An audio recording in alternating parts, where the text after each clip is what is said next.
Canadian steelworkers, Stelco, and we've been through this before.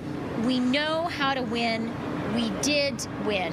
And we know that the relationship between Canada and the United States is mutually beneficial and balanced. And that's why, as long as we are united, strong, and smart, and under my leadership, we will be, we're going to get through this.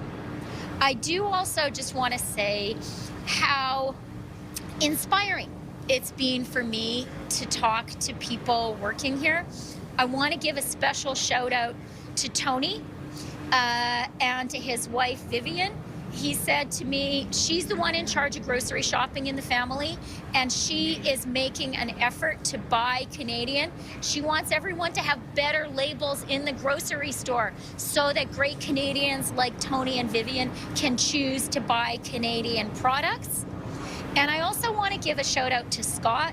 He's a machinist here. He's one of the union leaders, and he promised me he is going to talk to his brothers and sisters in the United Steelworkers across the border, and get them to speak out, as they did at the beginning of February, speak out to the White House and point out that these tariffs are just a bad idea.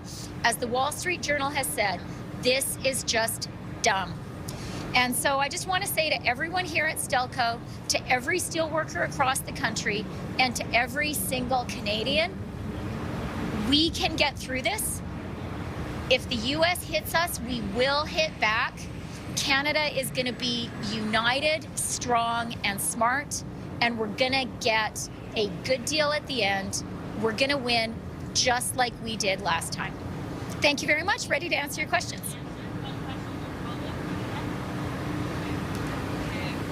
Sorry.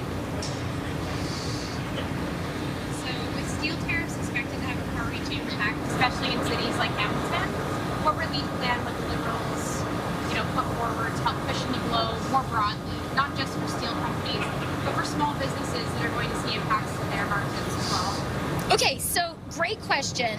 And we need a three-part plan. Part one is fight the tariffs. Be strong now. Tariffs are not yet in place. And the Americans need to hear from us right now. They need to hear from me today that if they hit us, we will hit back, and that is going to have an impact. Something Canadians need to remember is, yeah, we depend on the United States, but they depend on us too. They buy stuff from us. The stuff they buy from us, they really need. And when they impose tariffs on what they import from Canada, they are going to make prices at the grocery store higher in the U.S. They're going to make it more expensive for Americans to fill up their tanks with gas. And they also need to know that if they hit us, we will hit back. As Prime Minister, I will impose a dollar-for-dollar retaliation, and it is going to be surgical and targeted, so it does the minimum harm to us and creates the maximum pain in the people who have the most influence with Donald Trump. One of the things that will be included in my retaliation is 100% tariffs on Teslas. So fighting back against the tariffs, creating pressure in the United States. So people are calling up the White House and saying, this tariff war is dumb. It is self-mutilating. That's the first thing we need to do.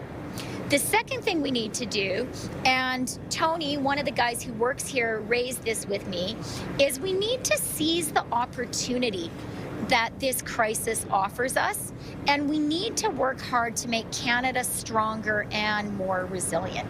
Now is the time to just cut barriers to interprovincial trade. Now is the time to diversify our export markets. Now is the time to get more big things built in Canada using our great Canadian steel. So that's job number 2. And then job number 3, and I'm grateful for the question because I want the people who work here at Stelco, the people of Hamilton, to hear this very clearly. We will stand by you. Canada understands how fundamental steel is to our national economy. And if the tariffs do come, Canada will be here to support you. As Prime Minister, I will do that. I stepped up during COVID to support small businesses and workers, and we will do that again.